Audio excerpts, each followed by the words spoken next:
Good morning, evening for some of you. Can you go to the next slide, Josh, please? Okay, again, good morning or evening for some of you. Thank you for joining us today. My name is Leticia Samarripa, Director of Global Engagement in charge of the Intercultural Programs Office. Before we start the session, let's review some of the logistics very quickly. You can see and hear us. We cannot see you or hear you.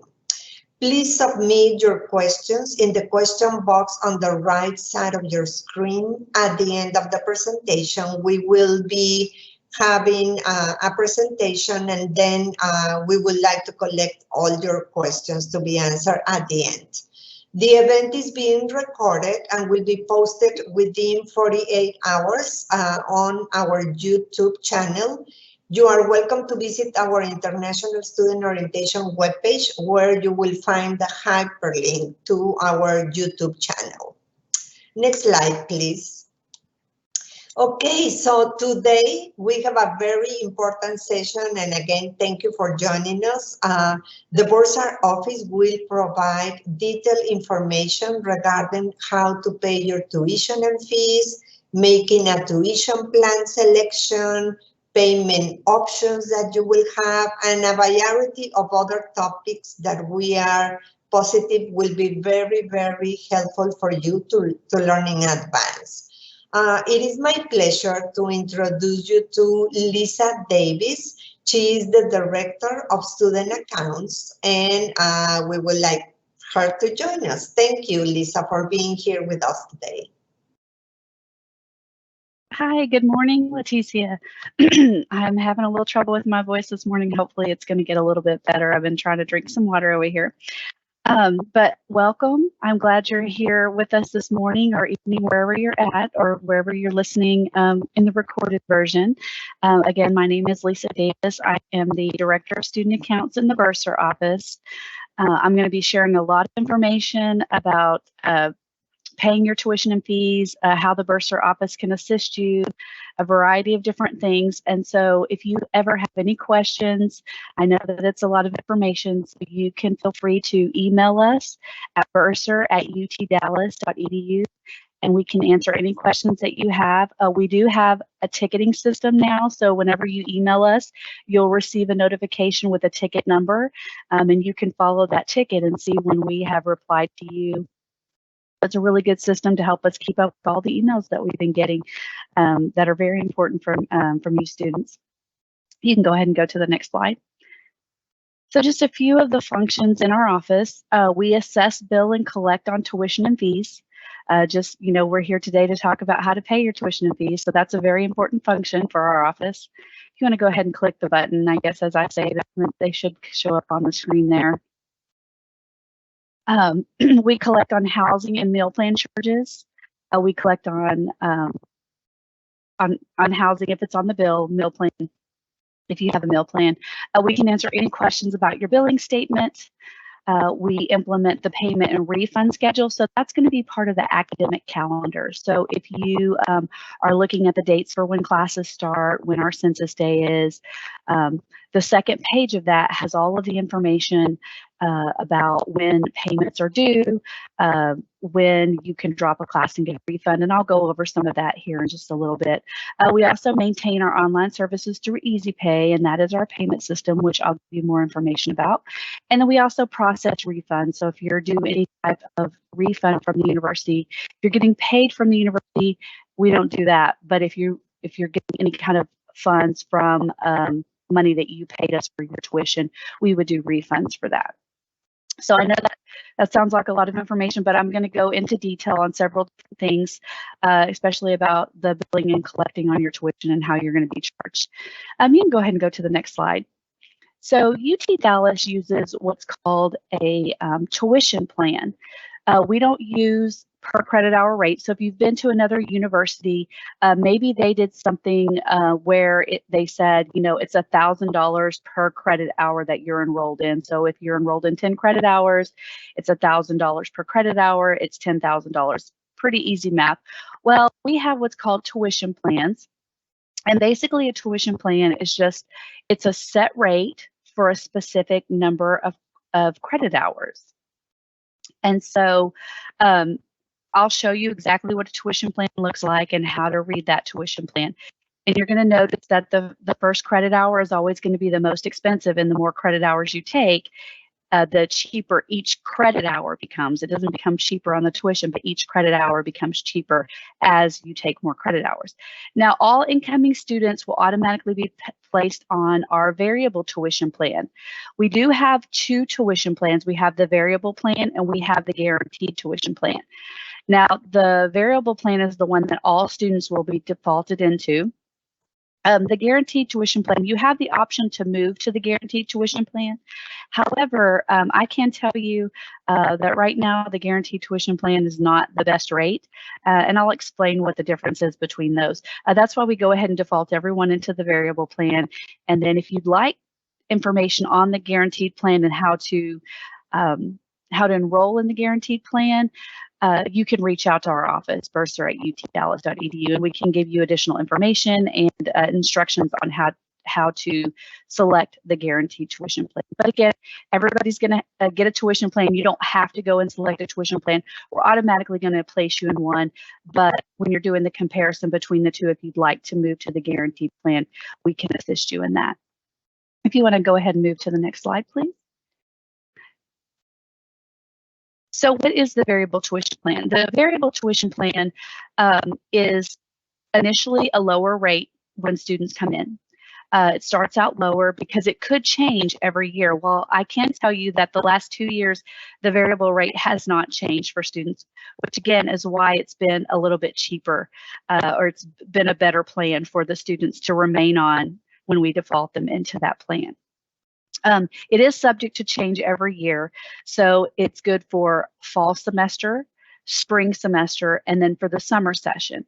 So for this upcoming year, the variable plan the rates will be good for fall 23, spring 24, and summer 24. They won't change throughout the year. They usually stay the same. They're guaranteed for that 1 year. Whereas the guaranteed plan, it locks the rate in for 4 consecutive years. So you know whatever you're going to pay for 12 hours in the fall of 23 semester would be the same rate that you would pay for the spring of 25 or the fall of 26, because it's good for 4 consecutive years, which ends up being 12 semesters. Again, it starts a little bit higher because we are guaranteeing that rate for 4 years. We're not going to be changing the guaranteed rate. This is designed for students and families who are on a budget, so they can know exactly how much they're going to pay for however many credit hours they're going to be in for the next 4 years. Once that plan expires, what's really good about it is when it expires, let's say you're here for 4 years and then maybe you have to come a 5th year and that plan expires, you don't go to the brand new rate, you go to the next academic year rate. So for this year, students who get on the guaranteed plan for fall 23, once their plan expires 4 years from now, they would go to the fall 24 plan instead of going all the way to the 25, 27, 28 plan. So it can be a good plan, but right now it is cheaper to stay on the variable plan. Even after the 4 years, we've done a comparison, and you can go out and view the comparison out on our website. I have that here at the bottom. You can go to our website. The easiest thing is just to go to our website and just utdallas.edu. Just go to the website and type in tuition comparison, and it's going to show you a 4-year comparison of the rates. And you'll see at the end that, for most students, it's going to be cheaper just to stay on the variable plan. A lot of students come in as a transfer student, and so they don't have 4 years worth of college left, or they're in a graduate program where they're only going to be here for 2 or maybe 3 years. So the variable plan really works out well for those students because, again, like I said, it takes a little bit of time for that variable to actually catch up with the guaranteed rate. Variable is usually about 3% increase every year. When it increases, like I said, we have not increased it for the last 2 years. I can't say that's going to happen every year, but during COVID, the last couple of years, we have kept the variable rate the same. You can go ahead and move to the next slide. Again, if you have questions about that, if you have questions and you really want to know more about the guaranteed plan and you're really interested in that, just reach out to our office. We can talk to you about it and we can let you know how to select that guaranteed plan. Now, this is an example of our variable tuition plan. I know when you first look at it, it seems a little confusing just because it just looks like a bunch of numbers on the screen there. But if you take a look, you can see across the top that it gives you the option for resident, graduate, non-resident, resident undergraduate, non-resident undergraduate, resident graduate, and non-resident graduate. So that's going to be whatever status you are. So we're going to just assume that a lot of people are on this call are probably non-residents, which means that you are a non-resident of Texas. So that doesn't mean you're a non-resident of US. It just means you're a non-resident of the state of Texas, because a student who lives in California is also considered a non-resident. Even though they live in the United States, they're still being charged the same as someone who lives in another country. We have a Texas resident rate and we have a non-Texas resident rate. So we're just going to assume that everybody on here, I know this is not true, but we're just going to go with the graduate. So we're going to say that students are non-resident graduate. So if you can see here in the farthest column over, you're going to see the non-resident graduate rates. Most of the charges that students are going to be charged are going to fall within the first row, which is the fall, spring, 11 weeks summer. So it's going to be fall or spring, and then the 11-week summer sessions. The 8-week only and the 5-week only is only if you're enrolled in that session. So if you're in any 11-week session or any regular session, you're always going to follow that first column. And you can see here, if you're following along with me under the non-resident graduate, the first credit hour, you're going to see the top number, 2,449. If you go down and you scroll down all the way to the let's go to 9 hours. You can see 14,734. You can see that 9 credit hours times 2,449 is not going to be $14,000. We know it's going to be a lot more than that. So you can see that each credit hour becomes cheaper the more credit hours you take, as I had mentioned earlier when I first started talking about the tuition. Now, most classes are about 3 credit hours. An internship may be 1 credit hour, but most actual classes at UT Dallas are going to start at 3 credit hours. So you can see here at 3 credit hours, 5,459 for a non-resident graduate student. And I just picked that one. You're going to see that probably is the highest rate on the chart. So I just went ahead and picked that one. But again, you have this available to you on our website. You can do the comparison. You can also see this specific rate is posted out on our website. We have also the guaranteed plan posted out on the website. So you can pull up the variable plan and the guaranteed plan and you can match it. You can look at the comparison, like I said, but you can also match it directly, for each one. So you can take the variable and take the guarantee. You can look at 12 hours here. You can look at 12 hours on the guarantee, and you can see the difference in the rate. But we want to be transparent about how much it costs to go to UT Dallas. We know universities can be expensive, and so we want to just be transparent with you. And we also want you to pay the best rate. So we want to give you all of the options. We want to let you know how much we charge, and that's why I tell you that right now the variable rate is the better rate for students. I know there are sometimes that people think, oh, well, the university just wants to make money, so they're going to just charge me the most they can, and that's not what we're about here at UT Dallas. We want the student to come in and feel comfortable with our rates and enjoy their time and not stress about how much they're having to pay for their tuition. So if you can, go ahead and move on to the next slide.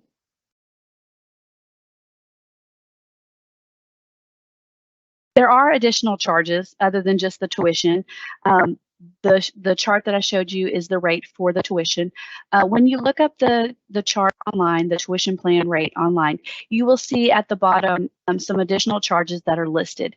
If you are in a specific program, that program may charge you an additional rate per credit hour. So if you're in the School of Management or you're in the Behavioral and Brain Sciences, there are certain schools that you can see here that do charge, and they're all listed here, and their rate is a per credit hour rate. So if you're in the Arts and Humanities and you're in 12 credit hours, they're going to charge you $50 per credit hour as an undergraduate student. And then also they're going to charge $50 per credit hour as a graduate student. You'll see here that if you're an undergraduate, it's a little less per credit hour.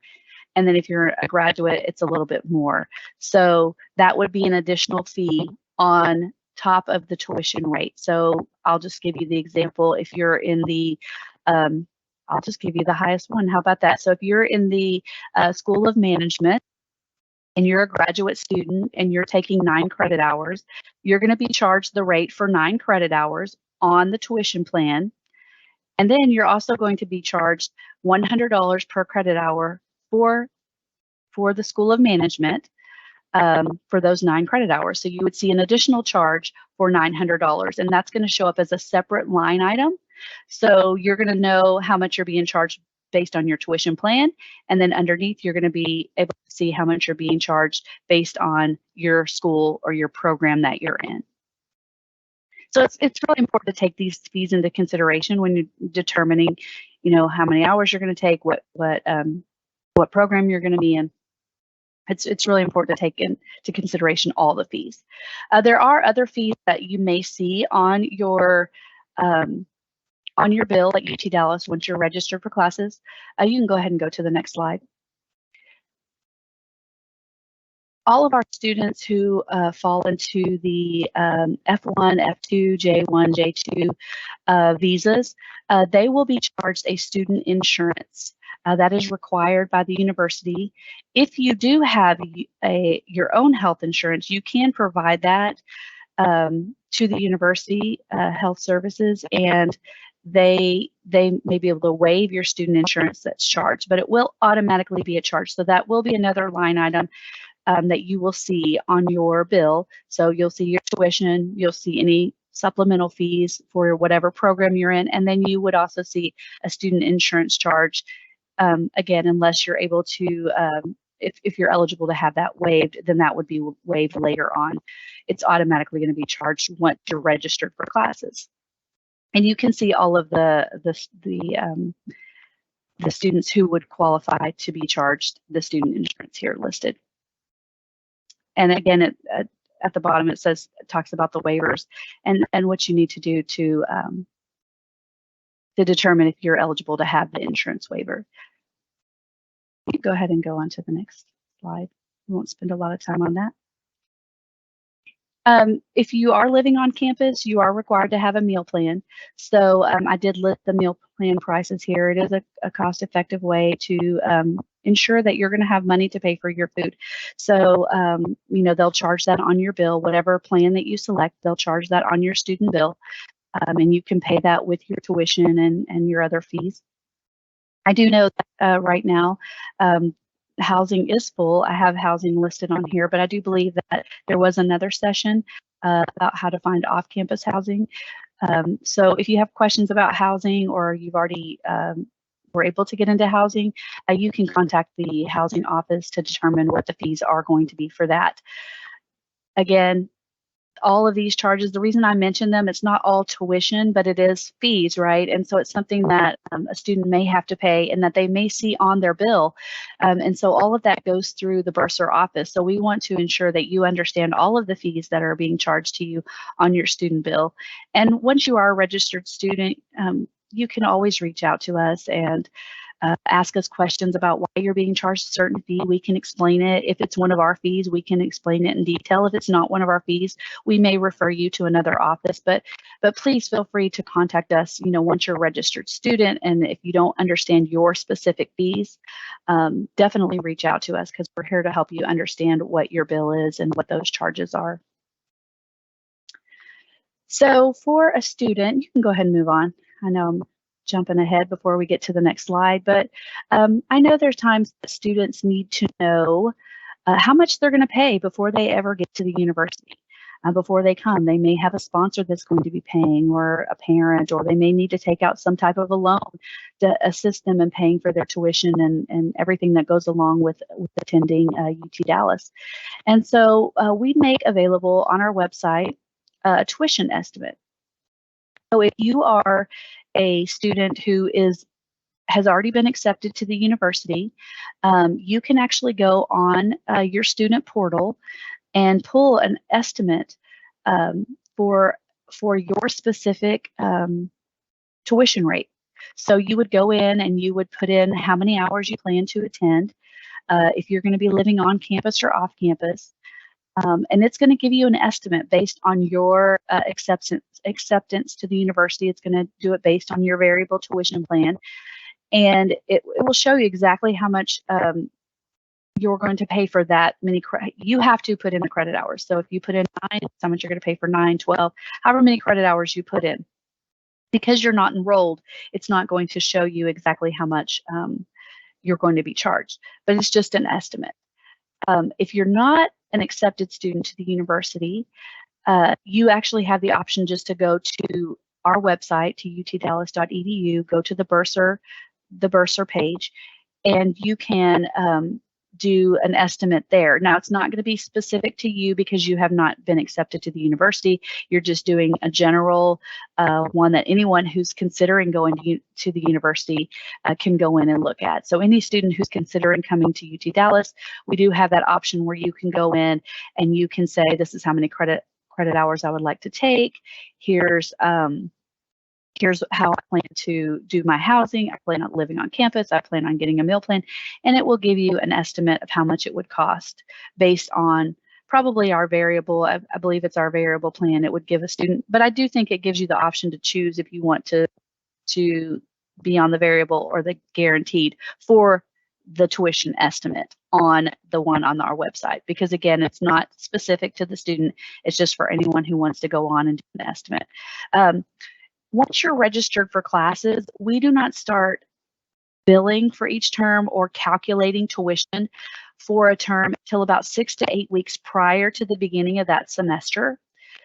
So that's why it is important that if you are a registered, or not a registered student, but an accepted student, and you need a tuition estimate, that you go on and pull that on your specific Orion account or your student portal, because again, you will not see those if you were to register for classes today, or if you're already registered, you're not for the fall semester, you're not going to see those fall charges until probably the 1st of July, maybe around July 5th, or July 6th. That's when we're going to calculate the tuition, and then that's when the bills will start being processed. Now, if you're registered after we've already started processing our bills and calculating tuition, then you could just go on and pull an actual statement that's already created based on the hours that you are registered for.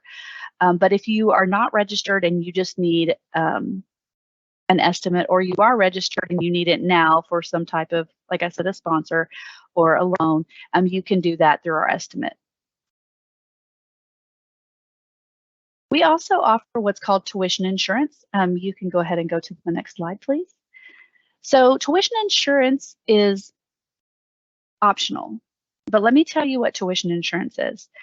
Tuition insurance is basically it's kind of like health insurance. You never know what's going to happen. You get health insurance, and if you get sick and something happens and you have to go to the hospital, your health insurance will be there to assist in covering. Same with if you have an automobile here in the United States, you have to have automobile insurance. It's just in case something happens. Well, tuition insurance is similar to that. You take tuition insurance in case something happens. We know that tuition is an investment. It's a large expense, and you're investing into your future. And we want you to be covered if something was to happen. So let's say you became ill. I hope that doesn't happen. But let's say something happened and you became ill and you weren't able to attend classes for the semester. Tuition insurance would cover that illness, and you could be reimbursed, or the university could be paid for any remaining tuition that you owe, or any housing if you live on campus that you owe, or any meal plan, anything that you owe to the university and you had to leave the university, because those fees are not refunded if a student has to withdraw from the university after classes have started. Once classes have started, you only get a certain percentage back. And so this insurance, again, it's optional. You don't have to take it out. But it is offered through a company called GradGuard. You would be able to go out to their website and enroll in the tuition insurance. And it's pretty reasonable considering how much of an investment the university is for students who are non-residents. It's about $110 for $10,000 worth of coverage. So it's very reasonable. And again, if something happened, let's say, you had a family member who became ill and you had to go back home and take care of that family member, that could be something that would be covered. And so it's just important to just make sure that that you are covered in case something unexpected happens. We do offer that insurance. You can see here the information, where the information is found on our website. And then also you have until up to the first day of class. So the day before the first day of class, you have to have that insurance purchase. So we'll give you all the way up to that day before. And once classes start on the first day of class, you're not eligible to enroll in the student in the student tuition insurance. So it's important to get that before classes start. Go ahead and go to the next slide, because I am going to be talking about our refund policy and what happens if you do withdraw for class. And that's important to know so that you can make an informed decision on the tuition insurance. But I'm going to go ahead and talk about scholarships first. So if you're a scholarship recipient at the university, any scholarships that you receive will be applied to your university account, to your student bill with the Bursar office directly. So that money's not going to come to you and then come to us. It would actually come to us from the financial aid office. So that would be any scholarship that you receive from the University of Texas at Dallas. If you're receiving some money from a sponsor, that may not come to us. That probably would go to you, unless they're working directly with the university in some way to get that money to us. A student who receives a scholarship of more than $1,000 will qualify for the resident tuition rate for the entire academic year. So if you're receiving a departmental scholarship and it's at least $1,000, so maybe you're in a program at the university, maybe you're in the School of Management and they've offered you a scholarship, as long as that scholarship is equal to $1,000 or more, you would be receiving the resident rate for your tuition. Now, because you're a non-resident student, the charges that show up on your bill would show for your tuition the non-resident rate. But you would see a credit for the difference between the resident and the non-resident rate on your bill. So you would actually get a credit on your bill for that difference. So just to make it easy, let's say you're paying $14,000 for your non-resident rate. And let's say the resident rate for the same amount of hours is $7,000. You're going to see a credit on your account for $7,000 to bring down the cost of your non-resident rate down to equal the resident rate of $7,000. All scholarship recipients receive the extended deadline. So I'm going to go over the deadlines for when our tuition is due. But a scholarship recipient would receive our extended deadline. So they would follow the financial aid deadline versus our regular payment deadline. That student would see a service indicator, or sometimes it's called a hold. Sometimes you'll hear it called, you have a hold on your account. It's a service indicator, but this is a good hold. You want this hold because this is giving you an extension to actually pay your tuition and fees. And then payment is expected after your scholarship and any type of waiver that waives your out-of-state portion. After those have been applied to your account, that's when your payment would be due, because we want to make sure that you're paying the correct amount. We don't want to have you pay the non-resident rate and then you receive the resident rate and a scholarship, and then we have to give you money back. So we would rather just wait until all of your scholarships have been applied to your account before paying. Now, there are exceptions to that, and I will go over that in a minute, but we would prefer you to wait to pay that. You can go ahead and go to the next slide. Now, I mentioned that there are specific deadlines to pay your tuition, and there are extensions. So our payment refund calendar, as I mentioned at the beginning of this presentation, we put all of that information on there for students, and it's very important that every semester that you go and take a look at it. So, we're going over it with you today so that you can have some information about it, but it's going to be your responsibility each semester to go on and make sure that you're looking at this, because we're not going to send that to you and say, hey, please look at the payment deadlines. We're going to expect our students to be responsible for knowing all of these deadlines. We do send you payment reminders, and we'll send emails, and we'll send you bills, before the payment deadline comes as it's getting closer. But we do want our students to go out and to look at this payment refund calendars. Here's some of the things that you can find on that calendar. You can find estimated dates that we're going to start generating the bill for that semester. So how I said that, we don't do it for the fall until July 5th or 6th, you can find that date for each semester. So if you're wondering if we're going to do it for the spring of 24, the summer, in the future, you can go look and see, well, what date are they going to start calculating the bill so that I can get that and have that for my sponsor or for my loan. You're going to see our payment deadlines. So the due dates for all of the tuition when you have to have that paid. Any late fees that we would charge a student for not paying or for paying late, you would see that. You're also going to find our payment plan options and the due dates for the payment plan. So we do offer payment plans, and those payment plans do have specific due dates. So that would be the due date specific to those payment plans. Also, the refund for dropping or withdrawing from the university. And so that's very important to look at each semester to know, how long do I have to drop my classes and still not be charged for those classes? Or if I have to leave, how soon do I have to know that I need to leave completely to not be charged for my classes? And so you can see here our fall deadline, our regular payment deadline for students who do not receive a scholarship from the university. The deadline is August 17th for the fall.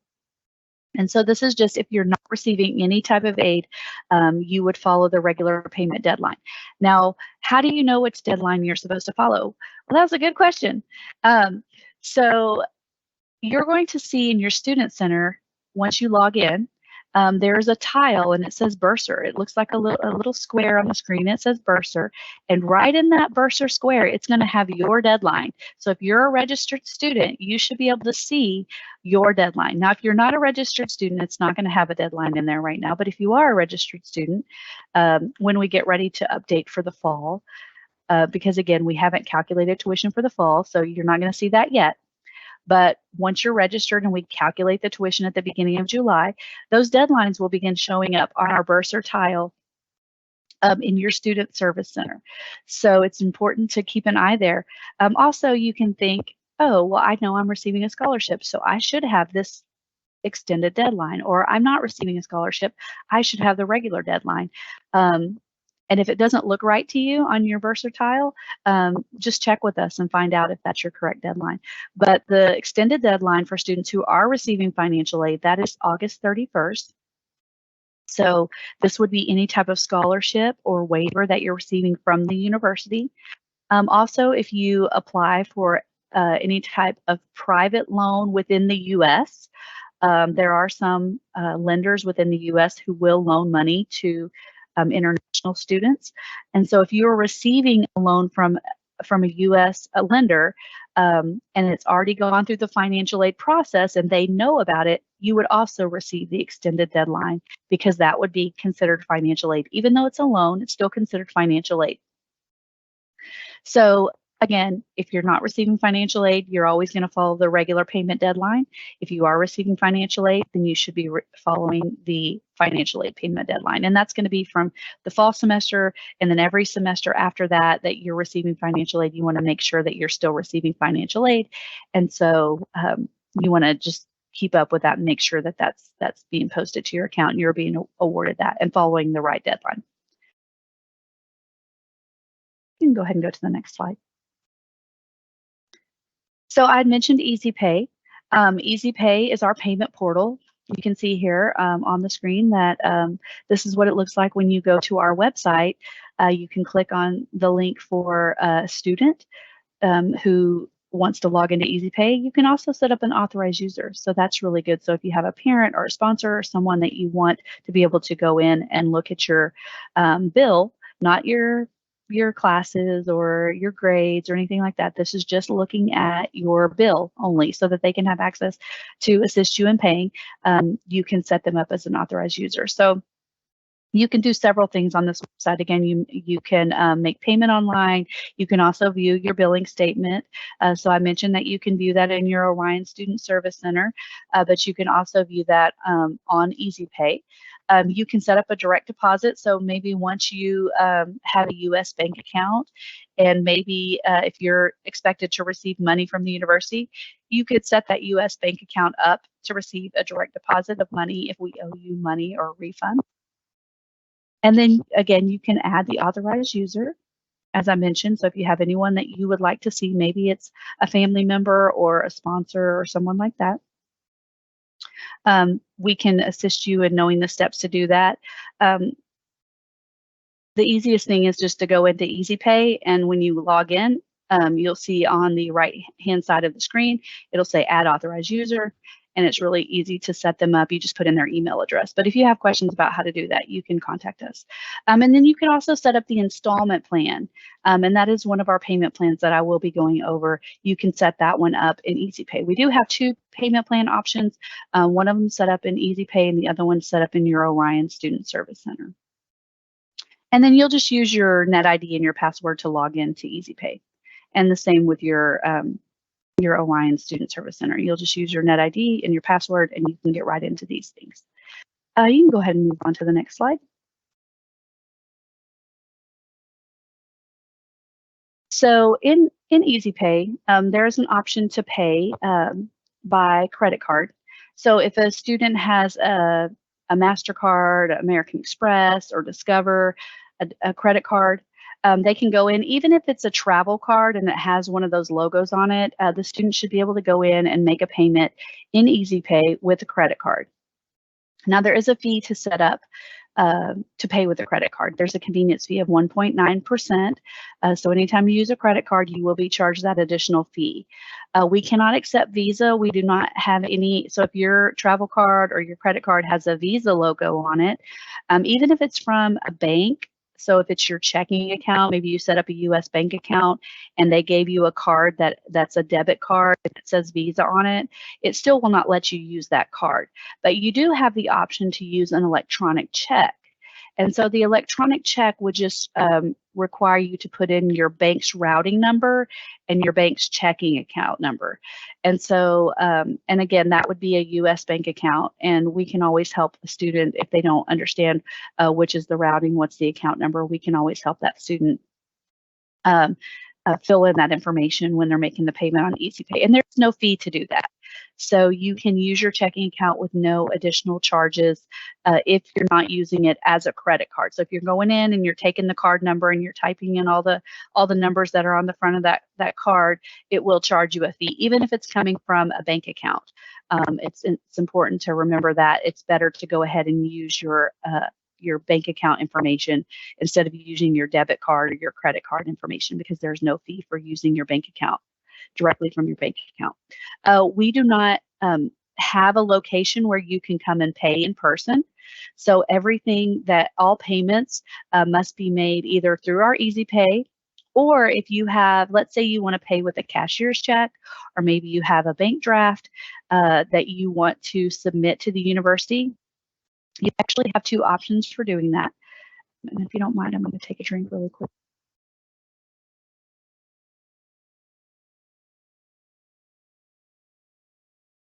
So you can actually drop that off on the second floor of the student service building. There's a drop box there. You can just, when you're on campus, you can just take it and slide it right in the drop box. And then the other option would be to mail that to the university. You can see our address here. It's going to be where the mail is going to be delivered to the spin building. That's where all of our mail goes. And we do check the mail at least once a week, sometimes more than that. So if you're mailing it and you've mailed it and then you call us the next day and say, did you get it? It doesn't go through the mailing process that fast. So we're probably not going to have it yet. So we want to make sure that you allow 2 to 3 weeks for that payment to be posted if you're going to send it through mail, because there is not just for us only checking it once a week, but also it has to go into a central location at the university, and then they have to go through that and make sure it gets to all of the right departments. And then from there, we get it, and then we begin posting it to your account once we get the mail.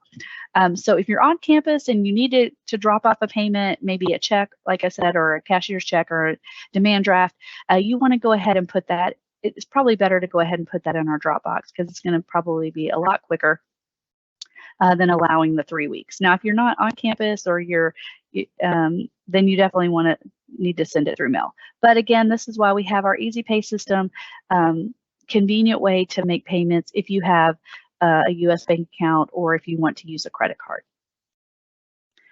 We do take international wires, so if you want to go to the next slide. The international wire, we use a company called Flywire. So we do not give out our banking information. So if your bank says, well, I want to send it directly to UT Dallas, please get me their information. We don't do it that way here at UT Dallas. So you'll need to go into your student account, and you'll see here you're going to log into Galaxy. You're going to go to your Bursar payment options, and then one of the payment options there should say Flywire International Wires, and then it's going to redirect you to their website, and then you're going to put in all of the information that you need. If you don't already have an account through Flywire, if you've attended another university within the U.S., maybe you already have set up something like this if you've done a wire with them, because a lot of universities do use Flywire.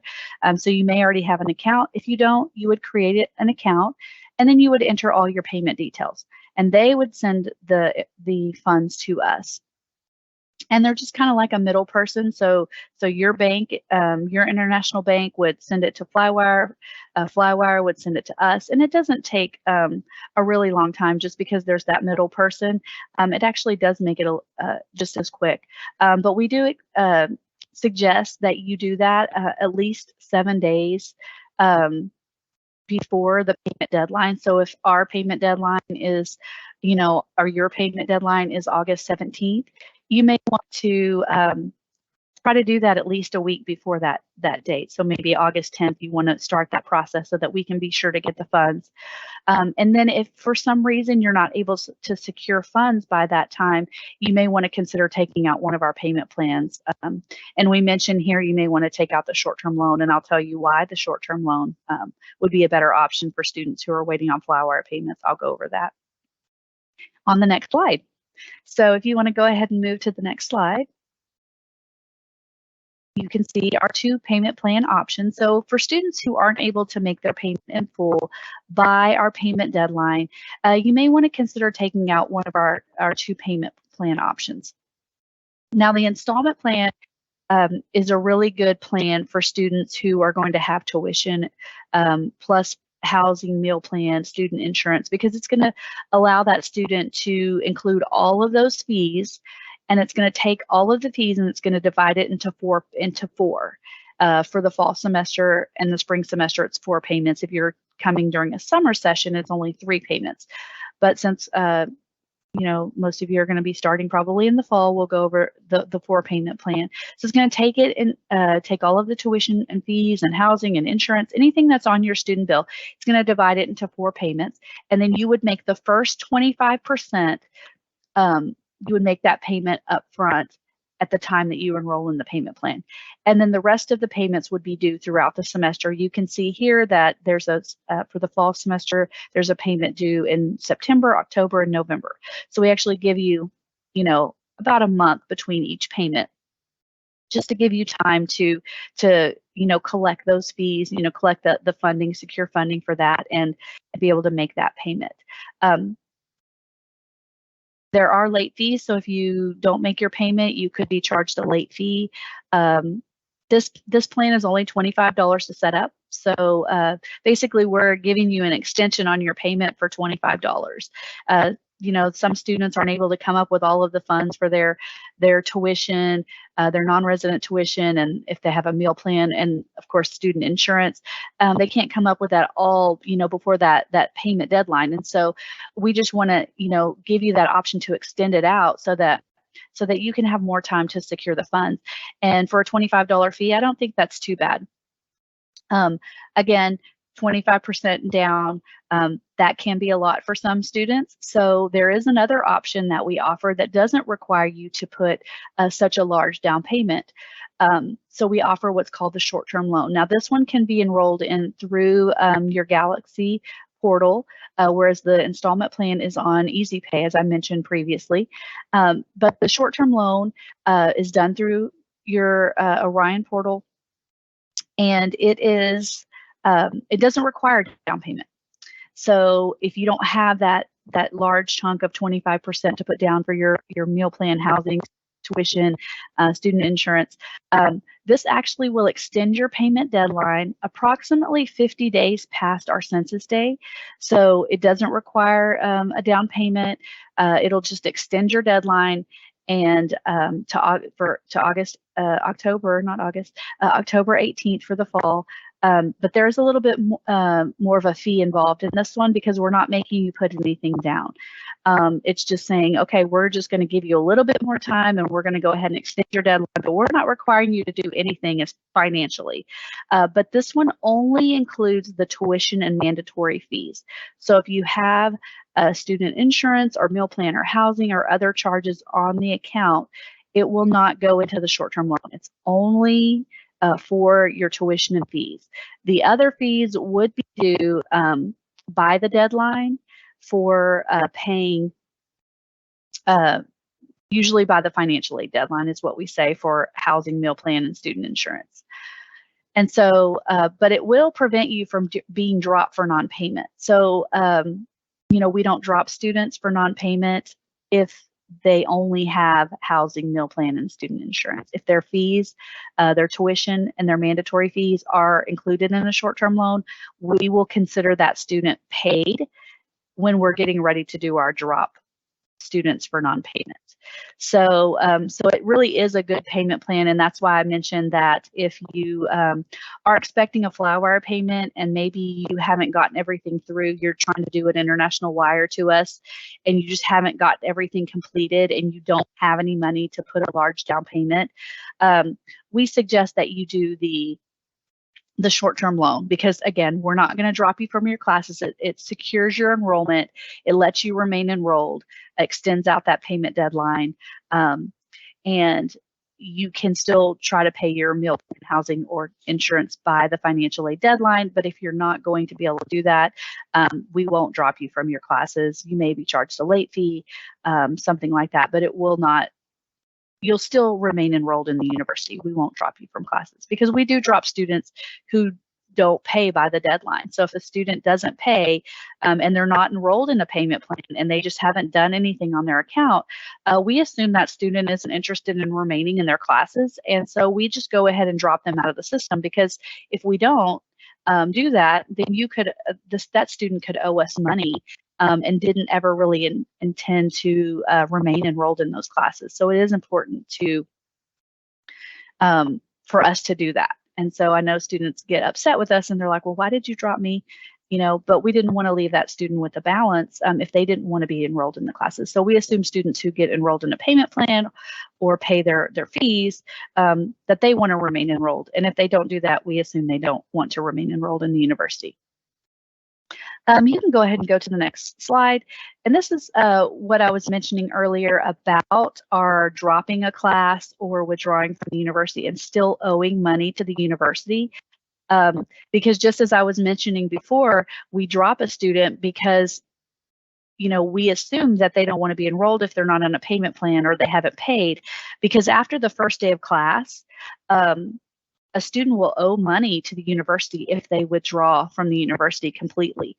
So we don't want to leave students with that balance and make that student have to go and say, oh, wait, the classes have already started. I never intended on taking the classes. I enrolled, but it wasn't able to get to come to the U.S. to take classes. And so now you still have me enrolled in my classes. You didn't drop me even though I didn't pay. And now I'm going to have to withdraw myself and still owe you a percentage because now it's after the first day of class. So we're actually, trying to help the student by dropping them before the classes start for non-payment so that they don't have any charges. So you can see here, there is a difference between dropping a class and withdrawing from the university. Dropping a class basically means that you are going to drop, one class or two classes, but you're still going to remain enrolled in at least one class at the university. You're not withdrawing completely from that semester. You're just, not going to take a couple of classes that you had enrolled in. Maybe you had started classes and there was one that just wasn't a right fit for you. And so you decided, you know what, I don't really want to be in that class. We actually give you until our census day of each semester to drop a class. Kind of like trying it out and seeing, right, to see if that professor works for you, if that's a good class for you. You can get out of that class by census day. So that's after classes have already started. We'll let you drop that class. But if you have to completely withdraw from the university because you have to go home, you haven't whatever reason you have to leave. Maybe you just didn't like it. Maybe you said, this is not for me and I have to leave the university. I need to just go. And it's after that first day of class and you drop all of those classes, you're going to owe a certain percentage of those classes to the university, the funds to the university. So through the day before classes start, as long as I'm not going to be able to stay here, classes haven't started, and I'm going to withdraw, you can do that and there's you owe us nothing. But if that first day of class comes and you decide that day that you're going to drop all of your classes, you're still going to owe 20% of those classes. So once the first day, even if you haven't attended one single class or you haven't it's not even your day to attend a class. Maybe you're a Tuesday, Thursday class and classes started on Monday. And you're like, well, my classes haven't even started. But technically, the university classes have started. And so the state of Texas says that if you are enrolled as of the first official day of class, you owe a percentage of that tuition if you completely withdraw from the university. So it's very important to reach out to our office if you have any type of financial aid or any type of loan that's coming through the university. It's important to reach out to the financial aid office, also your advisor. You definitely want to reach out to the ISSO just to kind of see, what's going to happen if I leave the university? Am I going to owe the university money? What's going to happen? Am I going to owe financial aid back? Is my loan going to be taken away? What happens if I leave? So it's very important that you look at this every semester. I'm not going to go over the dates with you, but just know before the first day of class, you're good. If you completely withdraw, you decide you don't want to go to the university, we're gonna take those charges completely off your account. But if the first official day of class has come, then you will owe a percentage. That's why I said it's important that if you have to leave for a medical reason, or you have to go because there's a family member that you have to take care of, or some other covered expense through our tuition insurance through GradGuard, that you go ahead and consider looking into that, because you may not have to pay that amount. They may reimburse you for everything that you paid to the university. So you want to make sure that you look into, and again, it's completely optional to take out the insurance. We're not going to automatically charge you the tuition insurance, but it is important to go ahead and take a look at it and see, how much it's going to cost you. Is it worth it to you to have that tuition insurance? Because of this specific refund policy, the university can't just waive fees just because somebody had something happened and they had to go home. So it's good to look into that insurance. And we're almost done. I know that we want to have time for questions. We'll go over the credit balances really quickly. You want to go ahead and go to the next slide. Basically, a credit balance just means that we owe you money.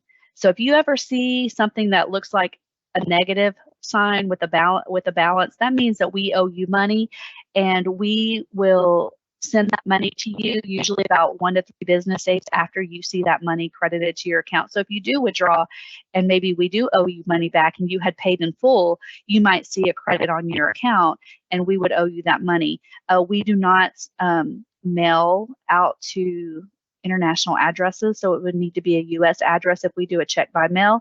Or you can do the direct deposit, how I mentioned. If you have a U.S. bank account, we can put that directly into your bank account.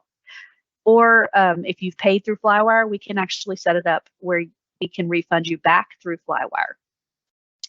Here are some frequently asked questions that students will ask us. And so I'll go over some of these. It might be some of the questions that you're asking, maybe not. But go ahead and go to the next slide, please.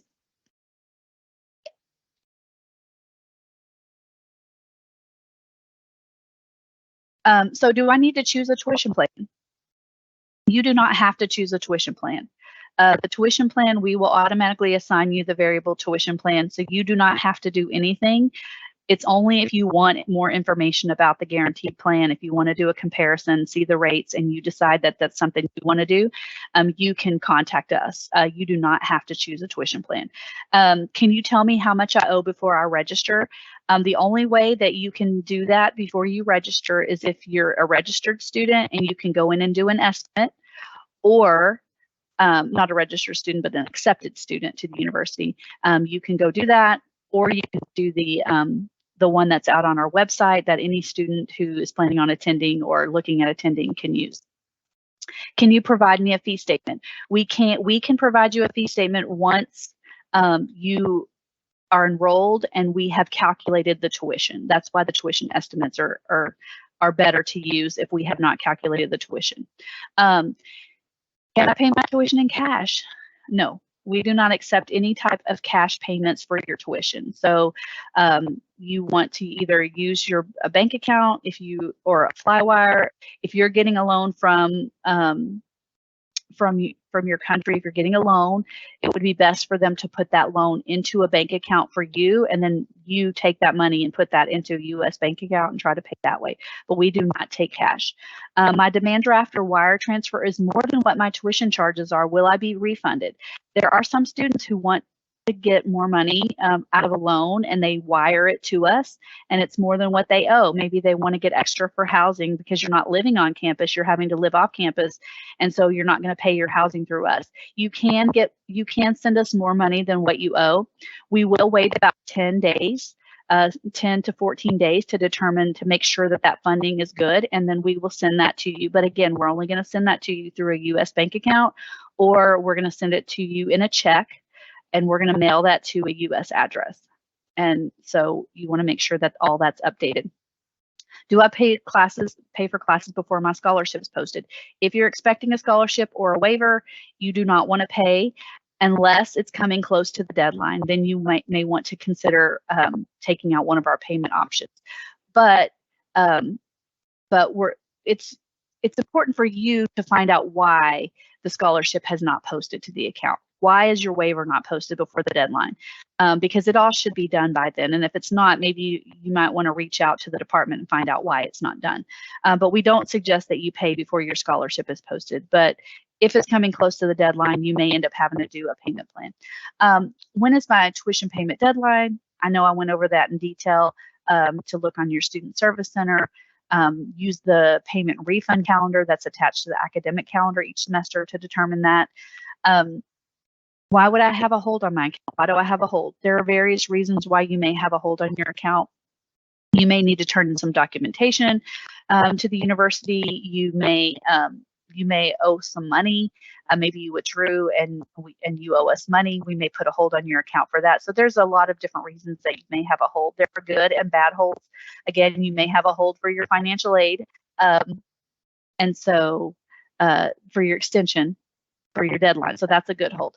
How do I get my student insurance waived? You want to reach out to the health center to determine if your insurance that you have is if you're able to use that in the U.S. and can you waive the student insurance? And then can I drop a class after they've started? yes, as long as you're not completely withdrawing from the university, you should be able to do that up through our census day of each semester.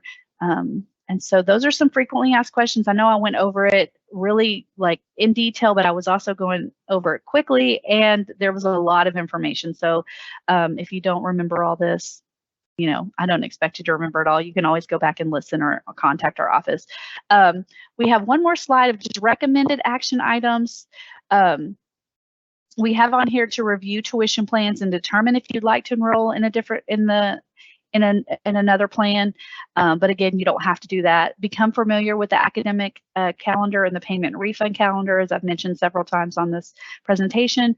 Update your address as soon as possible. So as soon as you have a U.S. address, update that with the university so that we can have that on file. Establish a U.S. bank account. I know there are groups, student groups that meet, and check with some of those student groups. They can tell you like what they've done and how they've done it, and the best, maybe what banks they've used and what they needed to be able to establish a bank account. But if you can establish a U.S. bank account, it'll be very helpful while you're here in the U.S. Set up a payment refund profile in EasyPay once you've done that. Once you've set up that bank account. That way, if we ever owe you money, we're not having to track you down and get a check and then have you figure out how to deposit that check. And so it's really good to set up that direct deposit. We'll never take money from your account. You would have to authorize us to take money by making a payment with that bank account. We're never going to just take money from your account if you owe us. But it is convenient for us if we owe you to go ahead and give you that money into your bank account. Check EasyPay to ensure scholarships have posted if you're expecting those. Check your UT Dallas email often, because we're going to be sending you emails about payment deadlines, your bill, just all different types of emails. Reminders that if you drop after the first day of class that you're going to owe a percentage. It's very important. All departments within the university use your UT Dallas email as your official email address.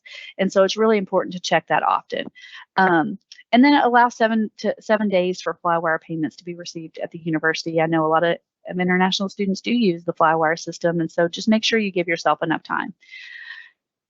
That's going to be it for me. I know I went over a lot of stuff. So I know it's time for questions, and I'm ready. I'm ready for all the questions.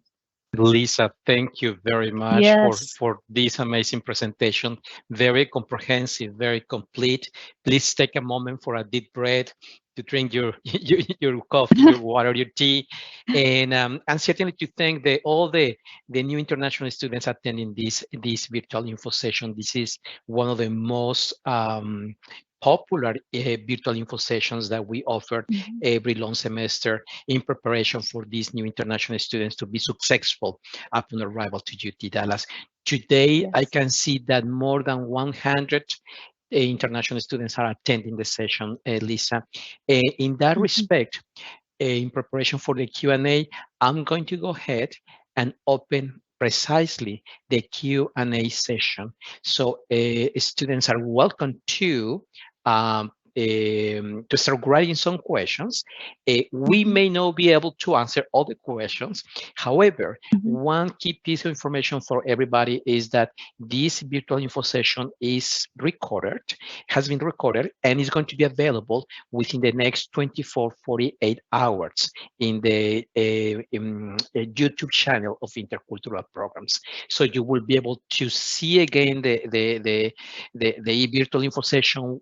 You can repeat the specific information that Lisa has been explaining in terms of payment of tuition, payment options, academic calendar, etc. Before we beginning with the questions, what I will do is make an announcement for everybody. And basically what I have done is I basically was capturing the corresponding links in the website from the Bursar's office that Lisa has been mentioning during this presentation, during this virtual info session. And so you have a very handy way, all these links, including the academic calendar for fall 2023, and certainly the place where you can click to have access to the recorded virtual info session within the next 48 hours. So again, thank you, Lisa. You have access to the Q&A section, Elisa, Mhm. and I will recommend, if you agree, that you select the questions, but acknowledging that many of these questions are basically had been answered already in different ways Mhm. during the presentation. So you can be certainly strategic in terms of which one you want to select and you want to answer, Okay. and then we'll be able Okay. to publish this virtual info session after we finish the whole exercise. Thank you, Lisa. Okay. So I'm going to go to the one that says, if a scholarship is not awarded for the fall semester, can we apply for next semester? So all of this, the scholarships are awarded through the departments.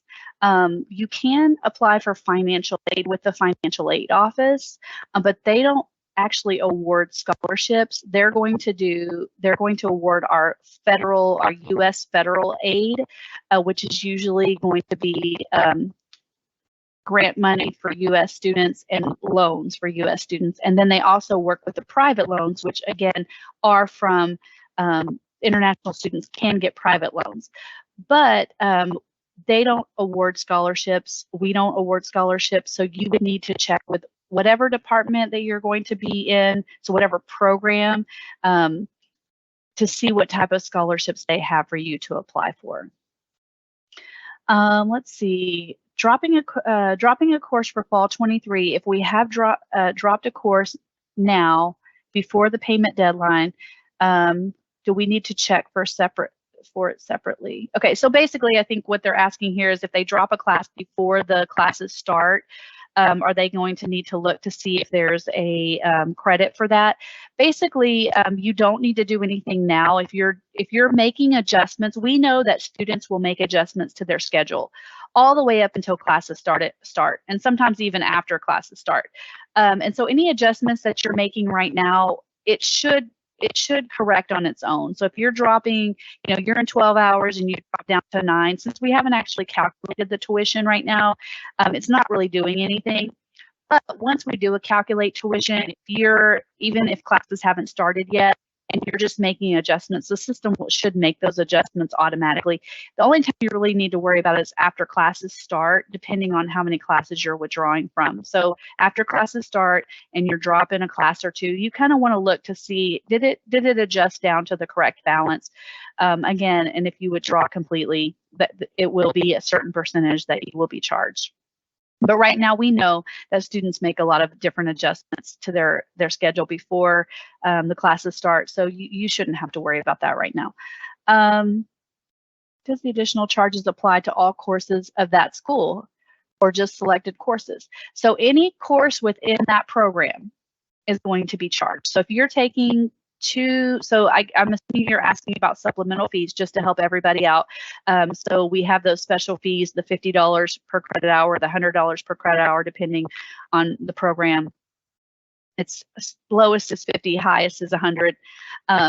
It's only going to apply to the classes within that program. So if you're taking 6 hours in the School of Management, but then you're taking a history class that's not related to School of Management, and they don't have a fee related to theirs, the history class, then you're only going to see the School of Management classes. So let's say 6 hours, and it's the $50 per credit hour, you're going to see the $300 charge. You're not going to get the $50 charged for that other class because it's not in that program. So the answer to your question is yes, it's only going to be for classes within that program. So if it's not in one of those programs, there will not be an additional fee associated with it. Just because you are accepted into the School of Management program, not all the classes may be within that program that you're taking at that time. So it's only classes that are within that program you will be charged that semester. Let's see. Is student insurance added to the variable fee you mentioned, or is it additional? So all tuition insurance fees are not tuition insurance. The student insurance, there's student insurance and there's tuition insurance. Student insurance specifically is a whole separate fee. What you're seeing on the variable chart is just class fees. Those are just the class for taking that specific class. So 9 hours, you're going to be charged this amount, 12 hours, you're going to be charged this amount, and then student insurance, housing, meal plan, all that's a separate charge. And then if you do the tuition insurance, which I mentioned, to ensure, if something happens, you have to completely withdraw from the university, that's a separate charge as well. It says, if I have taken a student loan from a bank outside the U.S., does that count as financial aid, or should I follow the financial aid student deadlines? That is considered, if you're taking a loan outside of the U.S., and it's not coming through the university, that does not count as financial aid. It's only financial aid that comes through the university. So if you are taking out a loan from a lender within the U.S. and they've notified the university, because all lenders notify the financial aid office that a loan has been approved, and then the school has to certify that that student is actually enrolled in that university. And when they do that, they're going to put that award on the student, and it's going to show up as a financial aid award, even though it won't be dispersed yet because the university won't have the funds, so it won't be put on the student account, but you will see it awarded and expected to come in. So if it's a loan outside, you're going to need to pay that directly to the university, or you're going to need to work with Flywire to have that money come through as an international wire. I think I've already answered that one. Do we have to ask our department regarding when our scholarships will be posted in our portal? I would just keep an eye out for it. Once you start receiving notifications for the deadline, usually about a week before the deadline, the payment deadline, if you're receiving notifications, that means you probably want to check on it, because that means it hasn't, because once it's there, then and you've paid, well, once it's there and you've paid, you won't receive notifications. If it's there and you have paid, then you would receive notifications. But if you don't see it like about a week before the payment deadline, you definitely want to reach out to your department. I wouldn't reach out to them, immediately as soon as your bill is done, because financial aid, it does go through the financial aid office. They don't start posting aid until about 10 days before classes start. So you're going to see your bill, but the aid won't start applying until about 10 days before classes start. So you don't want to, start contacting them and trying to get them to do something before they've even started doing it. So I would wait until about a week before your deadline, and then if it doesn't show up by then you definitely want to reach out to your department. I think there's somebody asking about housing. I don't know if y'all been able to answer that one. There's several questions about the loans outside of the U.S.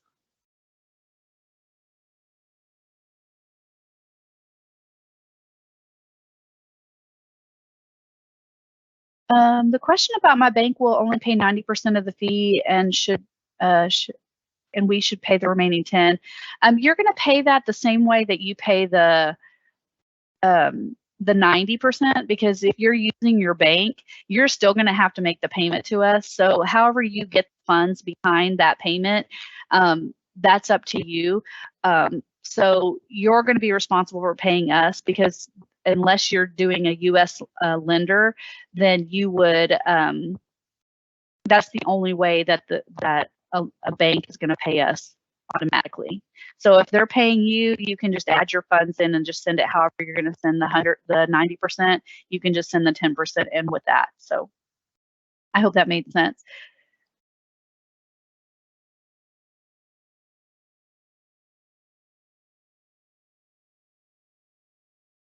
So this question, just like how you mentioned Easy Pay account needs to be set up, do we have to set up a Flywire account too? You don't have to set up Easy Pay. Easy Pay is automatically going to be set up for you once you're a student. All students have access to Easy Pay. It's only if you want to add an authorized user. So if you want to add a parent, or if you want to add a sponsor who can go in and see your bill, the student can automatically see it. It's all students have access to Easy Pay. Once you have a net ID and a password, it would only be an authorized user. But for Flywire, if you don't have an account, yes, you would definitely need to set up an account for Flywire. We do not do, Flywire is the only international payment that we're going to accept. So if you're sending a payment through a wire, it's going to have to come through Flywire. Someone asked if it was the only one that we use, and it is the only one. So we don't give out direct information. If your bank tries to say we need it, bank or your bank lender, if they try to say they need the to work directly with the university, that is not that. If it's not a U.S. lender, if it's an international lender, they're going. Sometimes we do get students that tell us that the international lender told them that they needed to work directly with the university. Flywire is able to work with them on our behalf, so they don't have to work with us. So they do have to go through Flywire. If you have a question specifically related to you specifically, like about your enrollment or something that you need, it's probably better for you to email us. That way we can look into your specific situation. And so, I'm going to try to answer like general questions that I think may be helpful for everybody. But if you have something specific related to you specifically, that would probably be better to email us.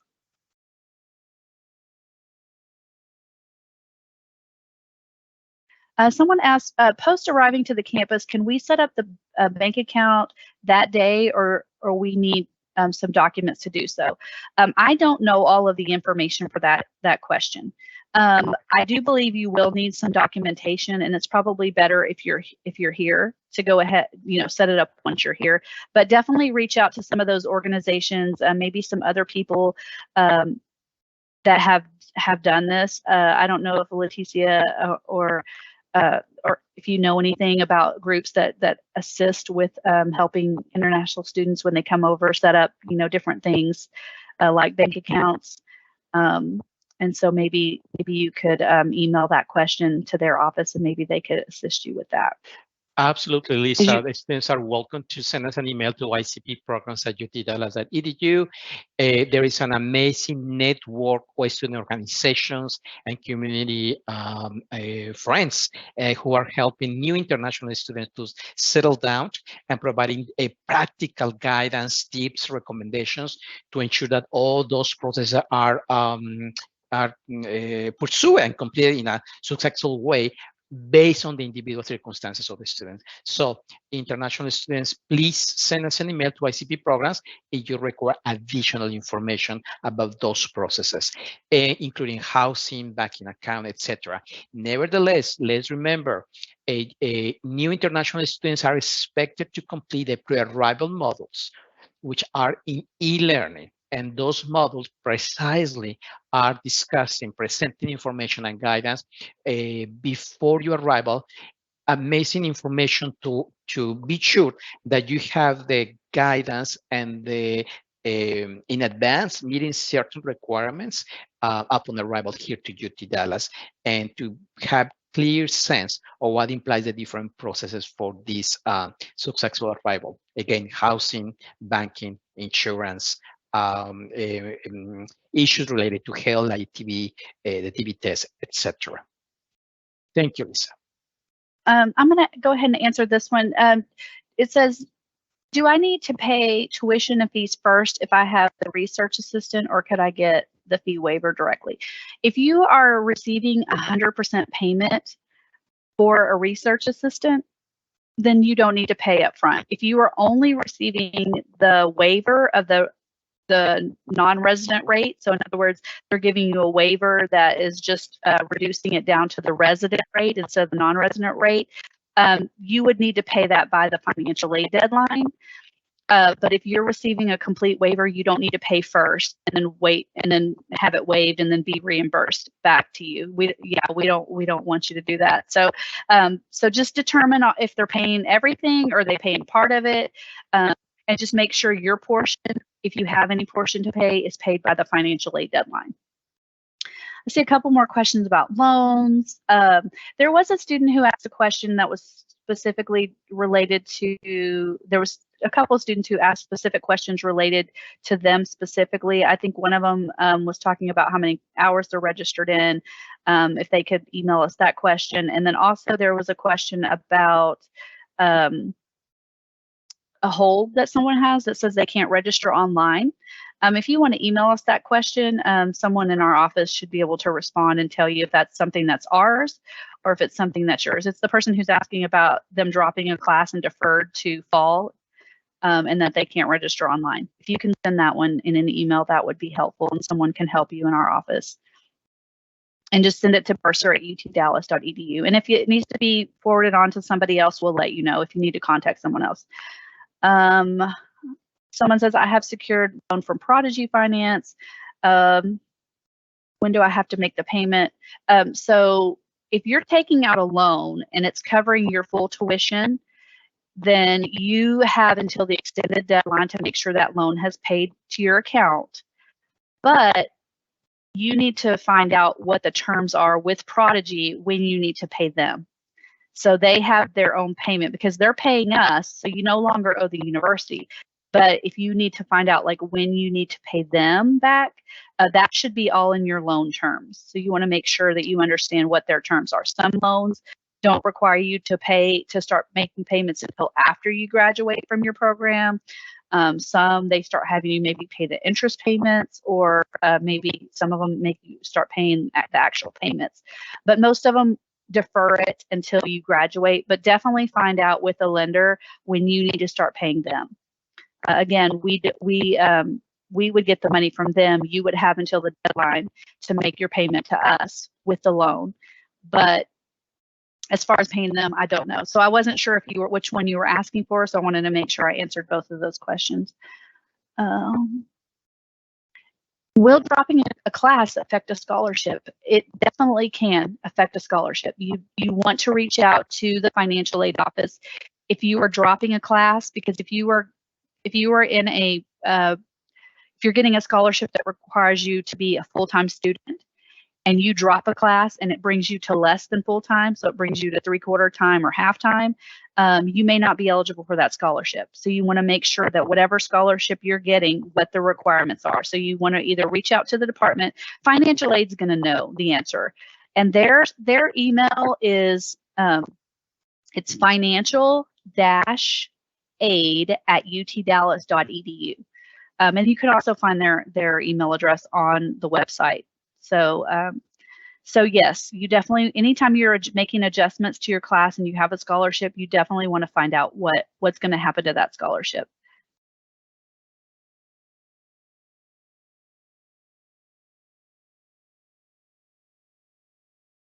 For the payment of tuition, if we are not going for installment plan, can't we pay all the tuition for a year at once? So if you're asking if you can just send money to the university for your entire semester, yes, you can. So once your bill is out there, you can pay in full for the entire semester. What you cannot do is you cannot pay for the entire year, like right now. So if you wanted to pay for fall and spring, we don't suggest that you send us a payment for fall and spring right now. So if let's say you're a full-time graduate student, 9 hours, and your tuition is $14,000, we don't suggest that you send us a payment for $30,000 because those charges are not there. Because what if you decide you're not going to come or something happens and you send us funding for classes that you're not going to be in? I do want to clarify this. Oh, sorry about that. I do want to clarify this, that you are only charged tuition for a semester you are enrolled. So even though the tuition plan, is a tuition plan and it's good for a year, that doesn't mean we're going to charge you for the whole year. We're only going to charge you for the semester that you're enrolled in classes. So if you're on the variable tuition plan and that plan, or you go to the guaranteed plan and that plan's good for fall, spring, summer, that doesn't mean you have to be enrolled fall, spring, summer. You only are charged for the semester that you attend. So we don't want students to pay in advance for classes that they're not even enrolled in yet, because you can't enroll for the spring usually until the first part of November, the end of October. So we definitely don't want you paying for the whole year at once. If you don't want to take a payment plan, that's absolutely fine. You can take out, only when the payment plans are there for students who need them that can't pay up front. Hopefully that answered your question. The part that threw me off was can we pay for the whole year? at once. So, but you can pay for the whole semester at once, definitely. Is the meal plan only for students who reside on campus? Everybody is eligible to get a meal plan, even if you don't live on campus. But I do know that there's certain meal plans that are that a student who lives on campus has to enroll in or get into a certain meal plan. But I do believe they allow meal plans for anybody who wants to buy a meal plan. And I do believe they'll still put it. I'm not 100% sure. You might want to email dining services to find out which plans that they'll go ahead and charge to your account. I believe they'll charge them all. The only time they don't charge meal plans to the account is in the summer. So if you want a meal plan for the summer session, there you have to pay for that out of pocket directly to their office.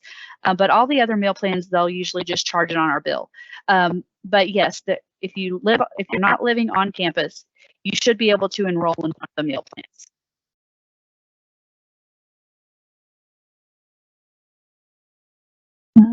I think that looks like that's all the questions. I went through all of the questions. I didn't see anything other than a couple of specific ones that were specific to that student that I wasn't going to answer just because it was specific to that student, and we may need to look up something for them. Yeah, I think so, Lisa. So I think we're you good. have provided a very comprehensive, not only presentation, but a specific guidance on these individual questions coming from new international students for fall 2023. And in addition, we have other virtual info sessions with other topics.